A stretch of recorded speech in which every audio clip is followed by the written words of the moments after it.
না। বলছে আল্লাহ রসুলের কাছে কে আছে? বলছে কাউকে তো দেখি নাই, কিন্তু তোমার ছেলে বসা ছিল। বাপ যখন বাড়ির থেকে বাহির হইতেছেন তো বাপ বুঝা ফেলছেন কেন ডাকে অবেলা। ছেলে যখন বসা তো মনে মনে কবিতা আবৃত্তি করতেছিলেন, মনে মনে।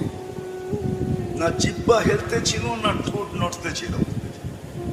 তো জিবরিল আলাইহিস সালাম আয়েশা বইলা দিয়া গেছে যে আসতেছে, কিন্তু মনে মনে কবিতা পড়তে পড়তে।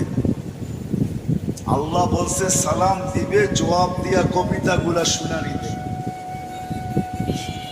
তো বাবা যখন সালাম দিয়া ঢুকছেন তো আল্লাহ রসুল বলছে কবিতা শোনাও। তো সাহাবী রসুল বলতেছিল মান আখবারাক, আপনাকে কে খবর দিল? আমি তো জিব্বো হেলাই নাই, ঠোঁটো নাড়াই নাই, মনে মনে পড়তেছিলাম। আল্লাহ রসুল বলতেছিলেন নাব্বাআনি আল